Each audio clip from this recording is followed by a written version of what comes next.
എല്ലാ പ്രിയപ്പെട്ടവർക്കും M4 ട്രാവലിൻ്റെ പുതിയൊരു വീഡിയോയിലേക്ക് വീണ്ടും സ്വാഗതം. നമ്മളെല്ലാം സ്പീഡ് ബോട്ടിൽ യാത്ര ചെയ്തിട്ടുള്ളവരായിരിക്കും അല്ലേ? വിവിധ അനുഭവങ്ങൾ, വ്യത്യസ്ത അനുഭവങ്ങളായിരിക്കും ഓരോ യാത്രയിലും നമുക്ക് ലഭിച്ചിട്ടുള്ളത്. ഇന്ന് ഞങ്ങൾ വേമ്പനാട്ട് കായലിലെ സ്പീഡ് ബോട്ടിലൂടെ ഒന്ന് യാത്ര ചെയ്യുകയാണ്. അപ്പോൾ ഞങ്ങളുടെ അനുഭവങ്ങൾ ഇന്ന് നിങ്ങളുമായിട്ട് പങ്കുവയ്ക്കുകയാണ്. അല്പസമയം നമുക്ക് സ്പീഡ് ബോട്ട് യാത്ര നിങ്ങളുടെ മുമ്പിലേക്ക് അവതരിപ്പിക്കുകയാണ്. അപ്പോൾ ഈ യാത്രയിലെ ചില രസകരമായ നിമിഷങ്ങൾ നിങ്ങളുമായിട്ട് പങ്കുവയ്ക്കുന്നു. ഈ ചാനൽ ആദ്യമായിട്ട് കാണുന്നവരോ സബ്സ്ക്രൈബ് ചെയ്യാത്തവരോ ആണെങ്കിൽ ചുവന്ന സബ്സ്ക്രൈബ് ബട്ടൺ അമർത്താതെ മറന്നുപോലെ തൊട്ടപ്പുറത്ത് ബെല്ലൈക്കൻ കൂടി എനേബിൾ ചെയ്ത് വെക്കുക. ലൈക്ക് ചെയ്യുക, തൊട്ടുക. അതുപോലെ തന്നെ കമൻറ്റ് ബോക്സ് ഓപ്പണാണ്, കമൻറ്റുകൾ രേഖപ്പെടുത്തുന്നതാരും മറന്നു പോകരുത്. അപ്പോൾ വേമ്പനാട്ട് കായലിലൂടെയുള്ള ഹൗസ് സ്പീഡ് ബോട്ടിലെ യാത്രയിലെ അനുഭവങ്ങൾ.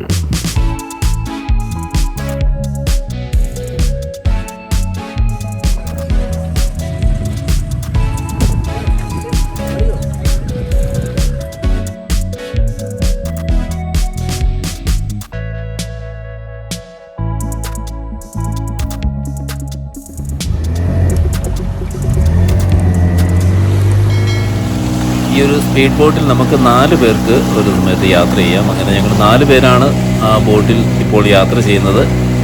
അതിൻ്റെ ഉടമയുണ്ട്. അപ്പോൾ അങ്ങനെ നല്ല ഓളമുണ്ട്. തൊട്ടപ്പുറത്ത് അടിപൊളി ബോട്ടുകൾ തലങ്ങും വിലങ്ങും ഒക്കെ ഓടുന്നത് നമുക്ക് കാണുവാൻ കഴിയും. അതുപോലെ ഹൗസ് ബോട്ടുകൾ, മനോഹരമായ ഹൗസ് ബോട്ടുകൾ തൊട്ടപ്പുറത്ത് പോകുന്നു. എന്തായാലും നല്ല സ്പീഡിൽ തന്നെയാണ് നമ്മുടെ ഹൗസ് ബോട്ടും പോകുന്നത്. നമുക്കൊരു 7-8 കിലോമീറ്റർ നമ്മളെ കൊണ്ടുപോകും ഒരു സമയത്ത് റൈഡ്. ഒരു ചെറിയ എമൗണ്ടാണ് പറഞ്ഞിരിക്കുന്നത്. 1300-1200 രൂപയാണ് ഇത്രയും പേർക്ക്. കുറച്ച് നേരം നമ്മളവരെ കറക്കും. ഒരു 10 മിനിറ്റോളം നമുക്ക് കറങ്ങാൻ പറ്റും. അത് ഓരോ സമയം ഓരോ റേറ്റ് ആയിരിക്കാം. ഇപ്പോൾ ഞങ്ങൾ കയറിയപ്പോൾ ഞങ്ങളുടെ ഇന്ന് അത്രയും വാങ്ങിച്ചു. അതായിരിക്കും അവിടുത്തെ റേറ്റ് അറിയില്ല. ചിലപ്പോൾ നിങ്ങൾ കുറഞ്ഞ റേറ്റിന് പോയിട്ടുള്ളവരായിരിക്കാം, അല്ലെങ്കിൽ ഇതിലും കൂടുതൽ റേറ്റ് കൊടുത്ത് നിങ്ങൾ പോയിട്ടുള്ളവരായിരിക്കും. എന്തായാലും ഇതാണ് ഇന്ന് ഞങ്ങൾ കയറിയപ്പോൾ അത്രയും റേറ്റ് കൊടുത്താണ് കയറിയത്. 4 പേർക്ക് ഒരു 7-8 കിലോമീറ്റർ നമ്മൾ കറങ്ങും, ഏകദേശം 10 മിനിറ്റോളം. അങ്ങനെ ആ ഒരു വേമ്പനാട്ട് കായലിലൂടെ കായലോളങ്ങളെ കീറിമുറിച്ചുകൊണ്ട് നമ്മുടെ ഹൗസ് ബോട്ടും ഇങ്ങനെ നല്ല സ്പീഡിൽ മുന്നോട്ട് നീങ്ങുകയാണ്. അപ്പോൾ ഈ ഒരു കാഴ്ച തന്നെയല്ല, ആ ഒരു അതിനകത്ത് ഇരുന്നുള്ള യാത്ര ഒരു പ്രത്യേക അനുഭവം നൽകുന്ന സംഭവം തന്നെയാണ് കേട്ടോ. കാരണം ചിലപ്പോൾ നമുക്ക് ഭയം തോന്നും. എന്നിരുന്നാലും നമുക്ക് ലൈഫ് ജാക്കറ്റ് അങ്ങനെയുള്ള എല്ലാ സുരക്ഷാ ക്രമീകരണങ്ങളോടും കൂടിയാണ് അവിടെ കുമരകം സൈഡിൽ ഈ ഒരു ക്രമീകരണം ചെയ്തിരിക്കുന്നത്. അപ്പോൾ എല്ലാ സ്പീഡ് ബോട്ടും അതുപോലെ ഹൗസ് ബോട്ടിലും ഒക്കെയും ഇത്തരം സുരക്ഷാ ക്രമീകരണങ്ങളൊക്കെ ഇപ്പോൾ ഒരുക്കിയിട്ടുണ്ട്.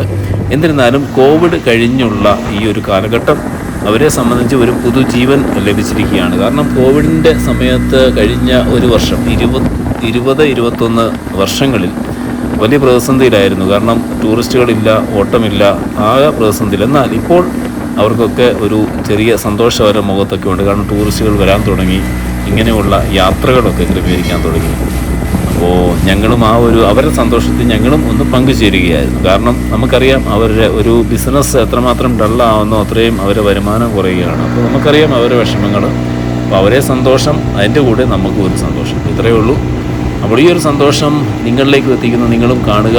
ഇതിലൂടെയുള്ള സന്തോഷം നിങ്ങളും ആസ്വദിക്കുക. ഓക്കെ.